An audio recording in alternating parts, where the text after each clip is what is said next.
I thought I was just throwing a simple birthday party for my son, with balloons, a cake, and maybe a bouncy castle if I was feeling generous. But my neighbor hijacked the whole thing and turned it into a circus, literally. Look, I'm not the kind of dad who overplans. I'm a grab the paper plates from Target, pick up a sheet cake from Costco, let the kids run around the backyard type of parent. My wife likes to joke that my party planning skills are about on par with a middle school pizza lunch. But my son, Ethan, was turning 8, and all he wanted was a simple party with his friends from school, some Nerf guns, and a Minecraft cake. That's it. Nothing crazy. So I set it up. Balloons tied to the mailbox, a rented bounce house inflated in the backyard, juice boxes in the cooler, and my wife had baked some cupcakes for backup in case the Costco cake wasn't enough. We were ready. Enter my neighbor, Kyle. Kyle is, well, how do I put this politely? He's that guy on the street who takes everything too far. If you mention you're repainting your garage, suddenly he's out there with a paint sprayer and scaffolding offering unsolicited advice. If you grill hot dogs, he'll tell you about his secret rib marinade and somehow show up with a smoker the size of a car. He's competitive about everything: yard work, Halloween decorations, even how long he can hold a plank position. His wife is nice enough, but Kyle himself? He's exhausting.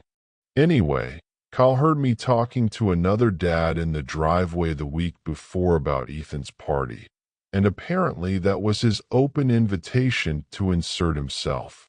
"Dude," he said, leaning on the hood of his Jeep like he was about to sell me a pyramid scheme. "You can't just do balloons and a cake. That's weak. Kids remember the big stuff. You need fireworks, a theme, animals, man, like a petting zoo." I laughed it off. "Yeah, sure, maybe next year. Ethan just wants to shoot Nerf darts at his cousins." Carl smirked like he knew better, and that should have been my warning. Fast forward to the day of the party. Kids are arriving, parents are chatting in the driveway. The bounce house is a huge hit, and I'm finally thinking, hey, maybe I actually pulled this off. Then Kyle shows up, and he doesn't just show up with his kid. No, he shows up with a literal truckload of surprises. I'm not exaggerating. First, 2 guys in clown outfits climb out of the back like they just escaped from a tiny car at the circus. Then Kyle unloads a fog machine. A fog machine for an 8-year-old's birthday party. And to top it all off, he has boxes of silly string and what looked like a giant portable speaker system. "Figured I'd help you level it up," he says, patting me on the back like we're co-hosts of some big event. Before I can even protest, the clowns are setting up balloon animals. The fog machine is blasting like we're in a nightclub, and the kids are going absolutely feral. At first, the parents chuckle. "Wow, you guys went all out," one mom says, sipping her iced coffee. I start stammering, trying to explain that I had nothing to do with it, but Kyle cuts in. "Yeah, I told them a basic party wouldn't cut it. Kids deserve memories, am I right?" The man is acting like he planned my son's birthday. Meanwhile, Ethan is looking at me with wide eyes like, "Dad, is this all for me?" And I don't have the heart to tell him no. Then things start to spiral. The silly string war begins. At first, it's funny. Kids spraying each other, parents laughing. But silly string is basically soap and glue combined. Within minutes, my backyard looks like a spiderweb apocalypse. The bounce house gets so coated in the stuff that kids are slipping around like they're on an ice rink. One poor kid goes flying into the mesh wall, and bounces back like a rag doll. His mom shoots me a look like I personally designed this death trap. Meanwhile, the clowns decide to start a magic show. Except one of the clowns clearly hasn't rehearsed since 1999 because his big magic trick involves pulling a rubber chicken out of his pants. 8-year-olds are screaming with laughter, but the parents are side-eyeing each other like, is this appropriate? And then the foam machine comes out. Yes, Kyle apparently brought a foam machine. Without warning, he cranks it on, and suddenly my entire backyard turns into a soap-filled rave. Kids are covered head to toe, sliding around in the grass, screaming like banshees. My wife is trying to salvage the cake before it gets ruined. But of course, some kid trips, face plants into the table, and smears blue frosting everywhere. Half the cake collapses. I'm panicking. The parents are panicking. The kids are having the time of their lives. And Kyle? He's standing there, hands on his hips, looking proud, like he just invented birthday parties. It only gets worse. Because in the chaos of the foam and the fog machine, I notice a heated argument happening near the fence. It's Kyle, arguing with two other dads. At first, I think it's just about who gets the next turn in cornhole or something stupid. But then I overhear it. You said you'd make it up to me, Kyle?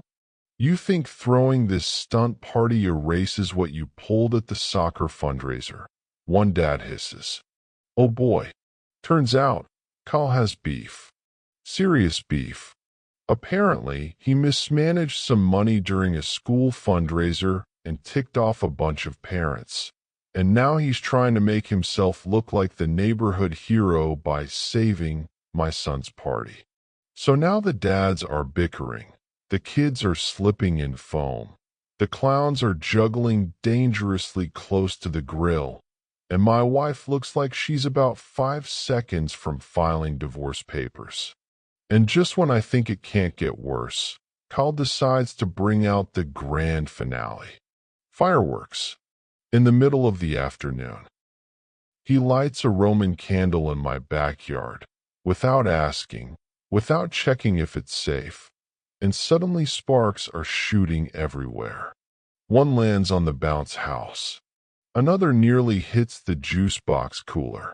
Kids are screaming, parents are grabbing their kids, and I'm yelling at Kyle to stop, but he's grinning like a maniac.